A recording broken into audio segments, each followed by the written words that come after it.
It's got to be unsettling to have your life kind of just thrown up in the air, right? And Yeah. that's exactly what's happening to some international students right here in the Bay Area. Oh, wow. They're suddenly having their visas revoked. I mean, their education, their future, everything is just kind of like on hold now. Totally. And, that's what we're going to look at today. So we're diving into these reports from NBC Bay Area and also KTVU FOX2 about these student visas being revoked at Stanford and UC Berkeley. Okay. We want to make sure that you understand what is going on and why it matters. We're going to try to keep it clear and simple. Sounds good. We'll look at how many students we're talking about, what the universities are saying about all this, and then the background and the wider context of what might be happening here.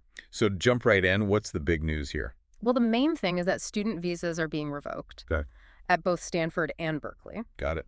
And this is all really just in the last week or so. Both universities came out and said this was happening on Saturday, April 5th, 2025. Okay, so pretty recent. Yeah, very recent. And Stanford actually said they found out about this on Friday when they were just doing a routine check of their database. So it sounds like they were kind of blindsided by this too. Yeah, seems that way. So Stanford's saying that 6 of their students are affected, 4 of them are still at the university, and 2 had just graduated. Okay, and that's a pretty significant number, right? Yeah, it is. And Berkeley initially said it was 4 students, but then KTVU reported that the number is actually 6 across all the different campuses. 6, okay. And it's a mix of grad students, undergrads, and then some people who are in that STEM OPT program. Right, and the STEM OPT program is particularly relevant because that's the program that lets those grads in science and tech engineering, math, all those fields, to actually stay here and get work experience. Exactly. So this could really impact their careers in a big way. Totally. And here's the thing that really jumps out to me. Both universities have said that they have not been given an official reason by the government as to why these visas were revoked. So they don't know why. Yeah, they're saying they don't know why. It's kind of strange, isn't it? Yeah, that does seem unusual. Usually there's at least some sort of notification or, some kind of reason given, even if they don't give you all the specifics. Right, some justification. Yeah. So it puts the students and the schools in a tough spot because they're trying to figure out what's going on. I can imagine. So without an official reason, what are Stanford and Berkeley actually saying publicly about all this? Well, both universities have made statements, and they're both basically saying the same thing. They both say they're committed to supporting their international students. Okay. And they're talking about respecting their rights during all this. That's good. Yeah, and they're not just saying this, they're actually taking action. Yeah. They're both providing legal help to the students who had their visas revoked. Oh, that's huge. Yeah, definitely. Because the immigration law is super complicated, and trying to navigate that alone, especially when your status changes so suddenly, I mean, it could be incredibly overwhelming. So having legal experts there to help them understand their rights and what they can do, that's really important. It is. And another thing, neither school has said who the students are. They're keeping their names private. Right. Understandably. I mean, it's a sensitive situation. Yeah, it makes sense to protect their privacy so they can focus on dealing with all this without having everyone in their business. Exactly. Stanford's statement also mentioned that they haven't seen any immigration officials on campus. And they said they'll only hand over student records if they're legally required to. Okay, so that's a clear message. Yeah, I think so. They're basically saying, we support you. We're not going to just give your info away. Right.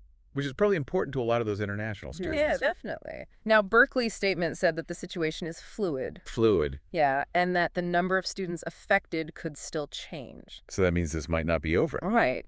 It sounds like things could still develop. Makes sense. And on top of that, the whole UC system also made a statement saying that they're committed to supporting their students' rights and that they're watching the situation. So this isn't just Berkeley and Stanford. It's like the whole UC system. Right. It's bigger than just those 2 schools. So we've got the immediate news. We know that the schools are supporting their students and that they haven't been given a reason for these revocations. Right. So naturally, we have to ask, why is this happening? Why are these visas being revoked? Yeah, it's the big question. And since the schools themselves and the government haven't given a reason, we have to kind of look at the bigger picture. Okay. And the news reports bring up some things that might give us some clues. Like what? Well, both NBC and KTVU mentioned these comments from Secretary of State Marco Rubio. Right. What did he say? So he said that his office has canceled at least 300 visas this year, and he mentioned this specific law that they're using. And he said that this law is meant to target non-citizens who could pose a risk to U.S. foreign policy. So anyone whose presence could have serious adverse foreign policy consequences.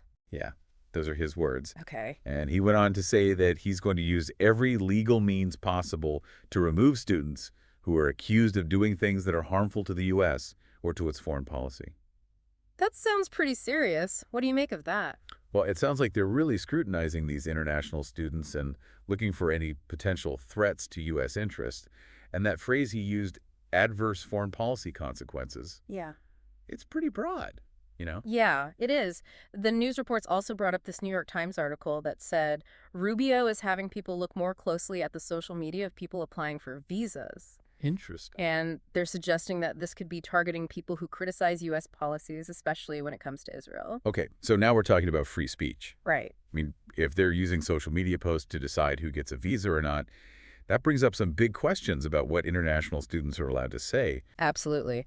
And KTVU also reminded us about President Trump's executive order from back in January that was aimed at canceling the visas of pro-Palestinian protesters as a way to fight anti-Semitism. Right. So that sets a kind of precedent, right? It does. It shows that being politically active, especially when it comes to the Israeli-Palestinian conflict, could lead to losing your visa. Yeah, it's a big deal. Now, here's the thing, and this is super important. Neither NBC nor KTVU said that any of the students at Berkeley or Stanford who had their visas revoked were involved in any protests or anything about Israel. Okay, so we can't assume that that's the reason. Exactly. We don't know if they were involved in any of that. We don't know. Right. The reports are saying that there might be a connection between all this talk about visas and foreign policy and what's happening at Stanford and Berkeley. Right.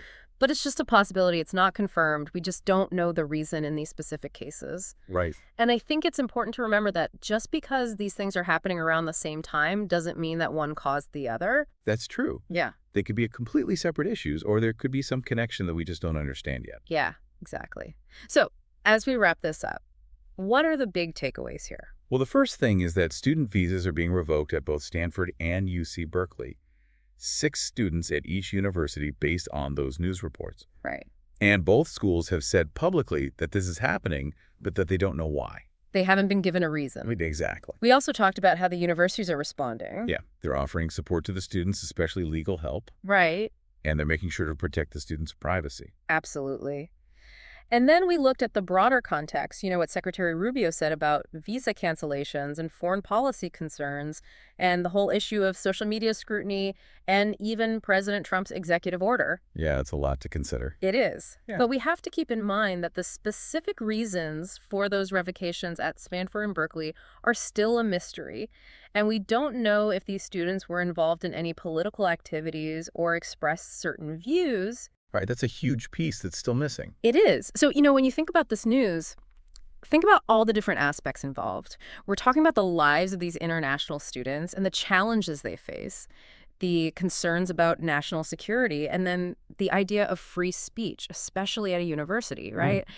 And then there's this whole idea of global exchange, people coming from all over the world to share ideas and to learn and to innovate. And then these visas are revoked without any explanation. It's a lot to think about. It is. There are a lot of important questions here, and it's something we should definitely keep our eyes on. I agree. It's a developing story for sure. For sure. And it's one that really makes you think,